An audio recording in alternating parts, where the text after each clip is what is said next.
Well, kok hidup gua gini amat ya nggak punya duit? Ngeluh mulu lu, kerja kagak. Nekat mengakhiri hidupnya dengan gantung diri. Aksi nekat itu diduga dilakukan karena terjerat pinjaman online. Suasana duka terlihat di rumah Esti Retno Palupi. Kenapa orang-orang butuh karena pinjol ya? Jadi pinjol itu meningkatkan kriminalitas di Indonesia. Kenapa bisa seperti itu?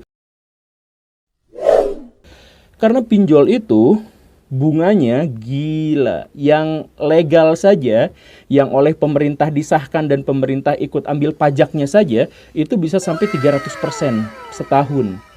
Itu yang legal. Yang ilegal jauh lebih mengerikan lagi. Ada yang sampai 10% sehari. Itu pinjol apa-apa gitu. Tetapi ya itu, pemerintah kita ternyata memang gagal untuk bisa mengatasi masalah yang bikin meresahkan masyarakat. Cuman pertanyaannya adalah kenapa masyarakat resah kalau mereka sendiri ada penggunanya. Di Indonesia, pinjol itu adalah salah satu bisnis yang menggiurkan karena orang yang mau menjadi nasabah dari tahun ke tahun naik terus. Jadi walaupun kasus bunuh dirinya semakin tinggi, walaupun kasus kriminalitas menjadi semakin tinggi, tetapi pinjol juga menjadi semakin tinggi. Dan uniknya, ada beberapa data yang sangat lucu yang bisa kita simak di sini. Pertama, misalkan ya, nominal yang dipinjam oleh orang Indonesia untuk pinjol itu di tahun kemarin, tahun 2023 itu sampai mencapai 50 triliun rupiah. Gila.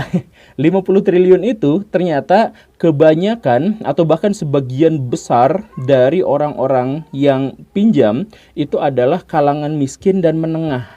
Dan profesi paling banyak di sana itu sekitar 40-50% itu adalah guru. Wow, kok bisa begitu Pak Guru? Kamu nanya, ada beberapa fakta yang lebih miris lagi, lebih ironi lagi. Di antaranya adalah bahwa kebanyakan orang yang meminjam itu tidak digunakan untuk produksi, untuk beli aset misalkan, atau untuk investasi dan sebagainya. Tetapi untuk konsumsi, untuk kebutuhan sehari-hari, untuk bersenang-senang, atau bahkan untuk menutup pinjaman online yang lain. Dan ini misalkan terlihat dari ketika ada di Indonesia momen-momen besar kayak sekarang mau lebaran gitu ya, kemudian ada konser, kemudian ada ya yang untuk bersenang-senang semacam itu, pinjol itu naik drastis. Jadi artinya apa? Artinya orang Indonesia kalau mau ke tukang pinjol itu untuk bersenang-senang. Yang harusnya disalahkan itu bukan seberapa banyak uang yang kita miliki, tetapi untuk apa uang itu kita gunakan. Mindset berpikirnya ubah.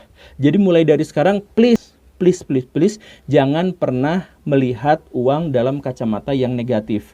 Jangan pernah melihat uang sebagai sesuatu yang buruk. Karena baik dan buruknya uang bukan tergantung pada uangnya, tetapi tentang bagaimana cara kita menggunakannya. Tempat pemakaman umum.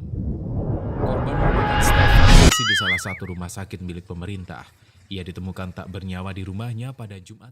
Bego lu, kok jadi ngambil pinjol juga sih?